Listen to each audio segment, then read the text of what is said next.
तौर पे वो पॉजिटिव से नेगेटिव हुए हैं और डॉक्टर नवीद नज़ीर जम्मू कश्मीर के जाने माने डॉक्टर में हैं और कश्मीर की आवाम में काफ़ी हर दिल अजीज़ भी है। डॉक्टर नवीद नज़ीर कोविड के ख़िलाफ़ लड़ते लड़ते पॉजिटिव हुए थे। मुश्किलात का सामना कश्मीर के पेशेंट्स को करना पड़ा था, ताहम डॉक्टर नवीद नज़ीर ने इस दौरान अपनी ड्यूटी से इनराफ नहीं किया। क्वारंटीन में रहते हुए भी पेशेंट्स को देखा, नई टेक्नोलॉजी का इस्तेमाल करते हुए वीडियो कॉलिंग के ज़रिए पेशेंट्स को देखा, व्हाट्सएप के जरिए अपने जो डॉक्टर्स हैं, जूनियर्स हैं, उनके साथ पेशेंट्स को कंसल्टेशन की और आज बाज़ाब्ता तौर पे वो क्वारंटीन में रहने के बाद पॉजिटिव से नेगेटिव हुए हैं। और खुशखबरी है कश्मीरियों के लिए और डॉक्टर नवीद नज़ीर के लिए भी, क्योंकि डॉक्टर नवीद नज़ीर श्रीनगर के चस्ट नज़ीर हॉस्पिटल में जिस जान फिशानी के साथ बीमारों के साथ रहते हुए कोविड की लड़ाई लड़ रहे थे, वो सब के लिए एक काबिल फ़ख्र कारनामा भी है और काबिल फ़ख्र कारनामा रहेगा भी। और आज डॉक्टर नवीद नज़ीर की वापसी पे लोगों में खुशी का, इत्मीनान का इजहार भी किया जाता है। लेकिन खबर बुरी भी है और खबर बुरी श्रीनगर के SMH अस्पताल से, जहां हिंदुस्तान की तारीख कहें या कोविड की तारीख में 18 साल का एक नौजवान भी कोविड के हवाले से मौत का शिकार हुआ है। यह 18 साल का नौजवान हंदवाड़ा का रहने वाला है, लेकिन इसके पीछे की कहानी कोविड की नहीं, लड़ाई झगड़े की कहानी बताई जाती है। और हंदवाड़ा में आज इसी चीज़ को लेकर मुजाहरा भी हो रहा था। दो घरों में लड़ाई और इस लड़ाई के दौरान इस 18 साल के नौजवान की बताया जाता है कि पिटाई हुई और उसके कुछ इंटरनल ऑर्गन्स को भी बताया जाता है कि नुकसान पहुंचा था। उसके बाद श्रीनगर के SMH हॉस्पिटल से रेफर किया गया, लेकिन श्रीनगर के SMH हॉस्पिटल में होते पहुंचते ही जब उनका कोविड टेस्ट हुआ तो वो पॉजिटिव रहा, लेकिन आज सुबह वो जिंदगी की जंग हार बैठा। अब उसकी मौत कोविड से हुई है या इंटरनल ऑर्गन्स को हुए डैमेज की वजह से, ये पोस्टमार्टम के बाद ही पता चलेगा। लेकिन फिलहाल खाते तो कोविड में ही डाला गया है, ताहम इंतजार है तो पोस्टमार्टम की रिपोर्ट का, और पोस्टमार्टम की रिपोर्ट के बाद ही पता चल पाएगा कि ये जिंदगी की जंग ये नौजवान 18 साल का नौजवान कैसे हार बैठा। इससे पहले श्रीनगर में ही 28 साल के एक नौजवान भी कोविड का शिकार हुआ था, तब खाते में तो कोविड के ही डाला गया, लेकिन आज के कोविड के हवाले से शक शुबात का इजहार भी किया जा रहा है। और हंदवाड़ा में उसके लवाकीन ने इस चीज़ को लेकर आज मुजाहरा भी किया। याद दिलाना चाहेंगे, हंदवाड़ा पुलिस ने इस मामले में पहले ही FIR दर्ज कर रखी है और आज श्रीनगर हंदवाड़ा में मुजाहरा करने के दौरान जहां कोविड के हवाले से शक शुबात का इजहार किया जा रहा था, वहीं तहकीकाती कमीशन अमलानी का अपील भी की जा रही थी। लड़की को अगवा किया था इन गुंडों ने, तो इसकी कत्ल कर दिया। अभी तक कितनी जो है गिरफ्तारी हुई है? गिरफ्तारी हुई है 10 आदमी की। चार आदमी की गिरफ्तारी है। बाकी ऐसे आते हैं, दिन को आते हैं, रात को उनको छोड़ देते हैं। आप लोग क्या चाहते हो? जी हम चाहते हैं इंसाफ चाहते हैं, उनको अरेस्ट किया जाए, उनको कड़ी सजा दी जाए। ये हंदवाड़ा की खबर, लेकिन आपको बताएं कि रौनक कश्मीर की लौट आई है। कश्मीर जो अपनी कुदरती मनाजिर के लिए पहले ही खूबसूरत है, वहीं इस खूबसूरती में बहुत ही कहें तो धीमापन नजर आ रहा था। और पिछले 3 महीने से कोविड की लड़ाई लड़ते लड़ते कश्मीरियों के पलड़े कई जगहों पे पीछे भी हट गए थे, लेकिन वही रौनक लौट आई थी। उस रौनक में अभी भी कमी थी, लेकिन इस रौनक के दौरान बाजार जो खुले थे, उस खुले बाजारों में वो चहल पहल जरूर नहीं देखी जा रही थी। साफ जाहिर है कश्मीरी के पास पैसा नहीं है, खरीदारी उस हिसाब से नहीं कर सकता है। करीबन पूरा मुल्क जो है, दुनिया जो है, वो 3 महीने से लॉकडाउन में है, कोविड के खिलाफ लड़ाई लड़ रही है, लेकिन कश्मीरी कहता है कि वो 5 अगस्त से कोविड कैसे नहीं, लेकिन लॉकडाउन में जरूर है। और इस दौरान न उसने कुछ कमाया है, न उसकी कुछ आमदनी हुई है, तो कैसे वो सब कुछ करेगा। लेकिन श्रीनगर में जहां रौनक लौट आई थी, सरकार ने लॉकडाउन में कुछ ईज आउट किया था, किसी हद तक बाजारों को खुला रखा गया था, एक दिन एक दुकान छोड़ के एक दुकान, लेकिन उस दौरान जहां एडमिनिस्ट्रेशन भी काफी मुतहरिक थी, वहीं आम लोग भी अपना सही तौर पे रोल अदा कर रहे थे। दुकानदार खुश तो एक तरफ, लेकिन जिस तरह से गाइडलाइंस हैं उनका खास ख्याल रखते हुए, जिसके पास मास्क नहीं उसको मास्क दे रहे थे, सैनिटाइजर रखा हुआ था, फिजिकल डिस्टेंसिंग का खूब ख्याल भी रखा हुआ था। और हर दुकानदार दुकान में जाने से पहले जहां प्रार्थना दुआ कर रहा था, वहीं कस्टमर के आने के इंतजार में जब कस्टमर आता था तो सबसे पहले उसका हैंड वॉश कराया जाता था और हैंड वॉश कराए जाने के साथ साथ फिजिकल डिस्टेंसिंग का खास ख्याल रखा जा रहा था। ये श्रीनगर के आज के पहलू के पर नजर और इसी पहलू पर दुकानदार भी अपना कुछ रद्द-ए-अमल इस तरह से इज़हार कर रहे थे। जो हमारे लिए गाइडलाइंस दी है हम उसका बिल्कुल पालन कर रहे हैं।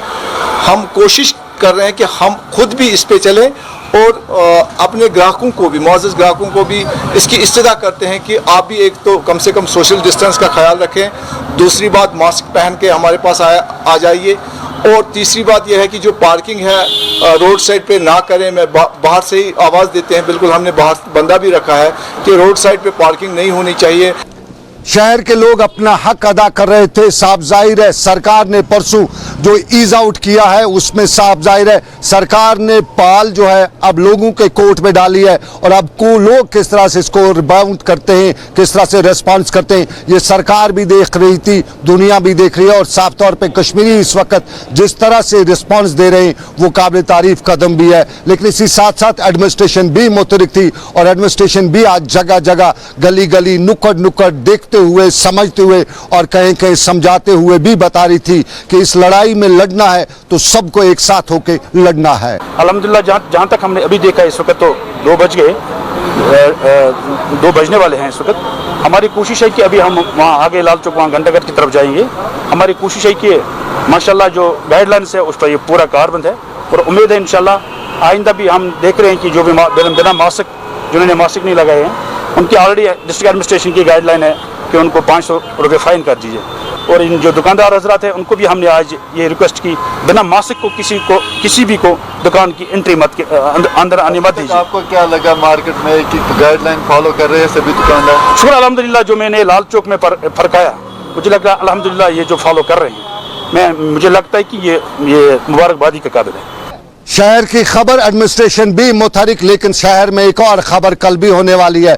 इंतजार आपको भी होगा कल का, और कल 11 बजे फैसला हो ही जाएगा श्रीनगर में कि श्रीनगर का अगला मेयर क्या कोई नया होगा या जुनायद ही रहेगा। कल श्रीनगर में फ्लोर टेस्ट भी होना है और इस हवाले से कई तरह की अफवाहें भी चल रही हैं। कुछ कहते हैं हॉर्स ट्रेडिंग भी हो रही है और कुछ कह रहे हैं कि दोस्त दबाव भी हो रहा है, लेकिन ये कल ही चलेगा। और उसी कल के मामले के हवाले से कुछ कॉरपोरेटर्स से हमने बात की, वही जो इस सारे के मुतहरिक इस मामले में मुतहरिक हैं, हमने उनसे भी पूछा कि आखिर क्या है आपकी मर्जी, आपकी मंशा और क्यों पहुंचे इस नौयत का मामले पर को लेके, तो जवाब उनका भी कुछ इस तरह से था। असल में ये वजह हुआ कि वहाँ से आज तक कोई काम हुआ ही नहीं है। हम कॉर्पोरेटर से जो जिस काम के लिए निकले, हम जिसके लिए बने हैं, जिस काज के लिए हम बने हैं, वो हुआ ही नहीं है आज तक।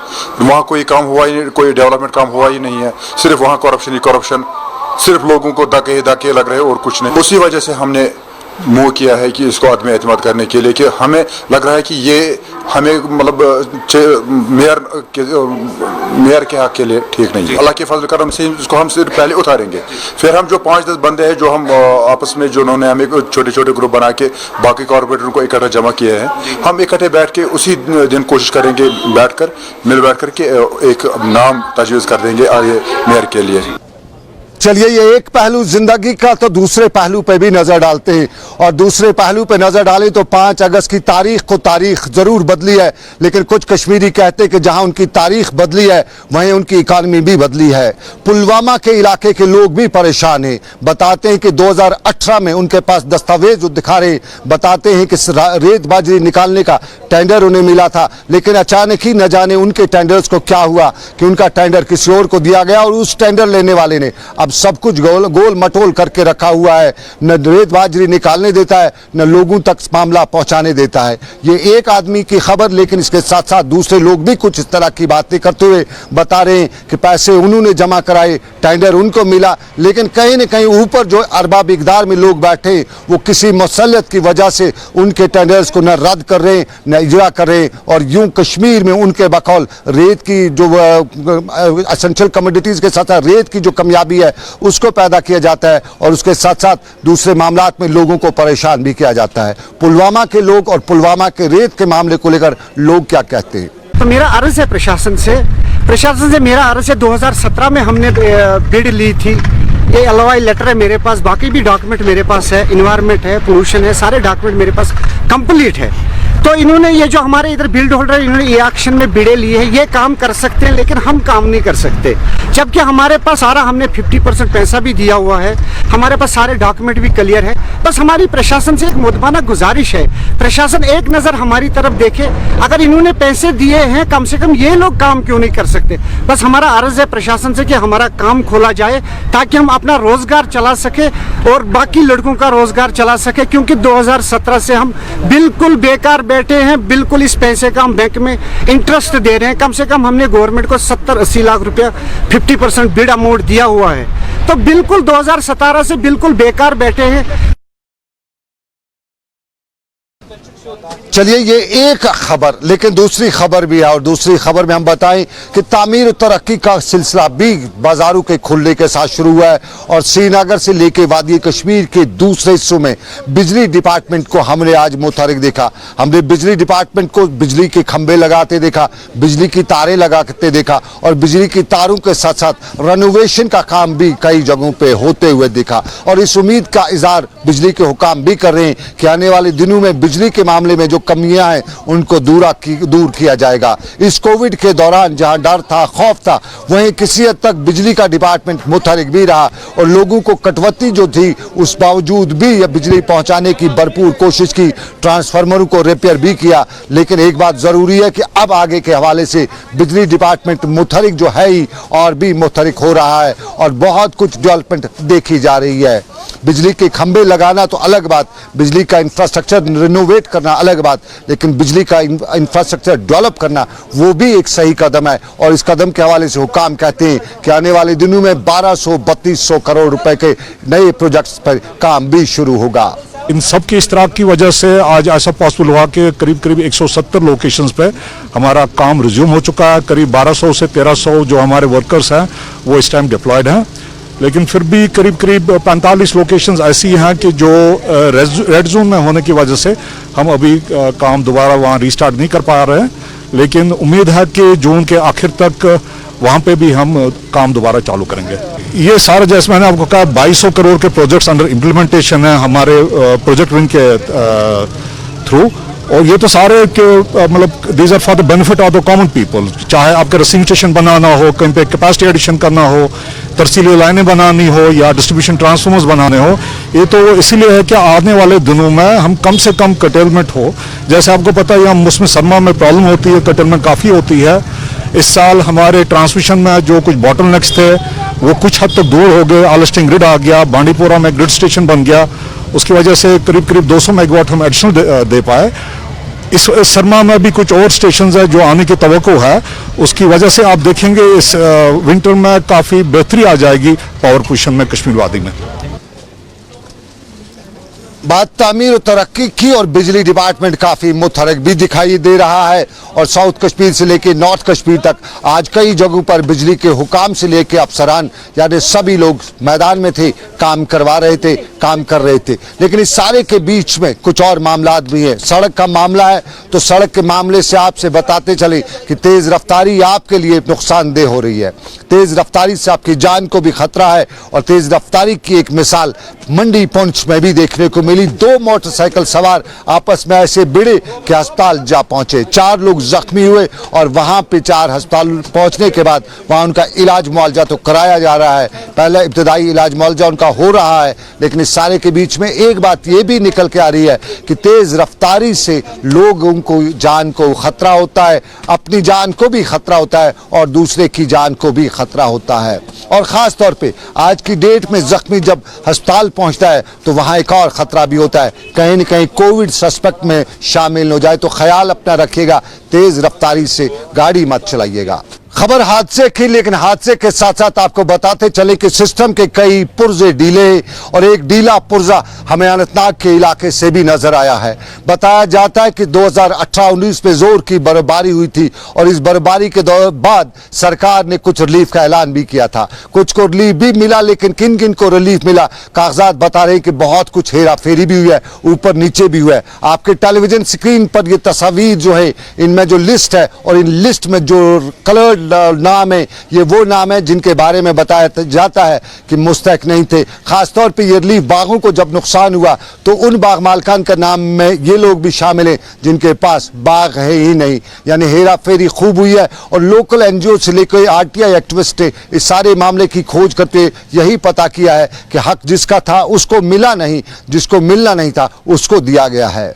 मैं आपकी वसादत से ज़िला कमिश्नर अनंतनाग और डिवीजनल कमिश्नर साहब से इज़्दा करता हूं कि ये जो रिलीफ गवर्नमेंट ऑफ इंडिया ने हॉर्टिकल्चर एग्रीकल्चर साइड में 2018 व 2019 में दे दिया।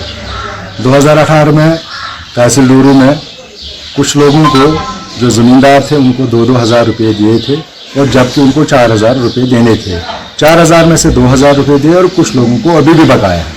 अब जब 2019 में सालाबारी से नुकसान हुआ बागान मालकान को तो गवर्नमेंट ऑफ इंडिया ने और रिलीफ दे दिया। उसके एवज हमारे तहसील में पूरे अनंतनाग ज़िले में और ख़ासकर तहसील डूरू में ये इंशाफ हुआ कि जब मैं वहाँ गया तो मैंने कहा कि आप बताएं मुझे ये कौन कौन इस लिस्ट में है। तो लिस्ट लेने के बाद मैंने जब एप्लीकेशन फाइल की, एप्लीकेशन के बाद मेरे पास वो लिस्ट आया। लिस्ट में जो बैंक इनवॉइस थी, बैंक इनवॉइस में वो लोग थे जिनके पास ज़मीन ही नहीं थी। अनंतनाग का मामला और इस पर हमने इंतजामिया से बात भी की, इंतजामिया का जवाब भी आया। हम जरा आपको भी दिखाते हैं क्या कहती है इंतजामिया इस सारे मामले को लेके। इक्का दुक्का हमें जब पता चला कि इसमें कुछ गलतियां हैं तो उन गलतियों को दुरुस्त करने के लिए बाकायदा additional DDC ADDC mister Khwaja Nazir साहब की सदारत में एक टीम मुरतब की डीसी साहब ने। तो उस टीम ने बाकायदा मौके पर यहाँ ऑफिस में बैठ के उस सारे लिस्ट का एक बगौर जायजा लिया और जितने भी इसमें एम्बिग्यूअस नाम पाए गए थे उनको हमने लिस्ट में से निकाल के और अगर किसी के हक में पैसा भी चला गया था वो पैसा हमने रिकवर किया। ये बात इंतजामिया की मानते हैं। इंतजामिया कहीं न कहीं कोताही जरूर हुई है, लेकिन इस कोताही के पीछे की कहानी इंतजामिया ये भी बता रही है कि जिनके नाम गलत पैसा गया था उनसे वापस लिया गया है, वापस डाला गया है खजाने में। लेकिन दिलचस्प बात यह है कि जिन लोगों ने ये सब कुछ किया उनके खिलाफ कुछ नहीं हुआ है। साफ जाहिर है कोई कलर, कोई पटवारी, कोई तहसीलदार, कोई नायब तहसीलदार इसमें जरूर मुलविस जरूर होगा जिसने ये सब कुछ किया होगा, अपनों को दिया होगा, वो अलग बात है वापस लिया, लेकिन जिसने किया उसके खिलाफ कार्रवाई नहीं की गई है। ये एक पहलू जिंदगी का, लेकिन जिंदगी का दूसरा पहलू इंटरनेट आज की डेट में दुनिया भर में है और कश्मीर में इंटरनेट की वजह से न होने की वजह से लोगों को आए रोज परेशान होना पड़ता है। कश्मीर में कहीं इनकाउंटर हुआ तो इंटरनेट बंद, हालात की बात हुई तो इंटरनेट बंद। और इन दिनों बच्चों को पढ़ाई के दौरान अगर जरिया है तो इंटरनेट का ही है, लेकिन यह इंटरनेट 4G के बजाय 2G में देते हुए इन बच्चों को जहनी तवाजुन से भी परेशान किया जाता है। और खासतौर पर दिलचस्प और मजेदार बात यह भी है कि 4G के पैसे तो लिए जाते हैं, दिया 2G ही जाता है। एक पहलू यह भी है कि आवाम को यहां पर भी लूटा जाता है और उस आवाम को, कश्मीर की उस आवाम को जिसको इन दिनों खाने के लाले पड़े हुए, खाने पीने की अशिया की कमी उसके पास है, कारोबार है नहीं, बिजनेस चला नहीं है और इन दिनों सिर्फ ऊपर वाले की नजर करम पे ही नजर रखे हुए हैं, लेकिन फिर भी ये बड़ी बड़ी कंपनियां कोई नजर नहीं डाल रही हैं। और इसी नजर के साथ साथ बताते चले कि सरकार भी नजर नहीं डाल रही है। किर्गिस्तान में कश्मीरी बच्चे हैं, वो कोविड से पहले वहां पढ़ने गए थे, बड़े डॉक्टरी करने के लिए गए थे, लेकिन कोविड हुआ वहां फंस के रह गए, वापस अभी तक नहीं लाए जा चुके। पाकिस्तान में भी इसी तरह के बच्चे हैं, उनको भी वापस नहीं लाया जा रहा है और श्रीनगर में उनके वालिदैन परेशानी के आलम से दो चार हैं। श्रीनगर में आज वो मुजाहरा भी करे थे, अपील पहुंचा रहे थे, बात पहुंचा रहे थे और अपील आला हुकाम से लेके नरेंद्र मोदी तक करते हुए ये बता रहे थे कि उनके बच्चों का दर्द वो समझें तो उनको वापस लाने के लिए इकदाम उठाएं। यहाँ की एडमिनिस्ट्रेशन ने आज तक लगभग 8 कंट्रीज के बच्चों को इवैक्यूएट किया है, इसके लिए हम उनको सैल्यूट करते हैं। लेकिन किर्गिस्तान में जो हमारे बच्चे पढ़ रहे हैं, जो मेडिकल की डिग्री कर रहे हैं, उनमें से एक भी बच्चे को अभी तक अपने घर कश्मीर वापस नहीं लाया गया है। तो हम एडमिनिस्ट्रेशन से यही गुजारिश करते हैं कि अगर आप लोगों ने 8-9 कंट्रीज के बच्चों को इवैक्यूएट किया है तो हमारे बच्चों को अभी तक कश्मीर क्यों नहीं लाया गया, अभी तक वो अपने घर क्यों नहीं पहुंच गए हैं। जबकि दूसरी बात यह है कि अब हमारे बच्चों का जो तालीमी सेशन है वो भी अब खत्म हो गया है। हमारे बच्चों ने अब एग्जाम भी वहां पर खत्म किया है और वो रेंटेड फ्लैट्स, जिन रेंटेड फ्लैट्स में हमारे बच्चे रह रहे हैं वहां पर, उसका कॉन्ट्रैक्ट भी खत्म हो गया है। और इसका मतलब ये हो गया कि हमारे बच्चे अब होमलेस भी हो गए हैं वहां पर, और उनका एग्जामिनेशन भी खत्म हो गया और पैसा भी बच्चों के पास अब बाकी नहीं रहा है। इसलिए हम एडमिनिस्ट्रेशन को ये कहना चाहते हैं कि कम से कम कोई स्टेप उठाए हमारे बच्चों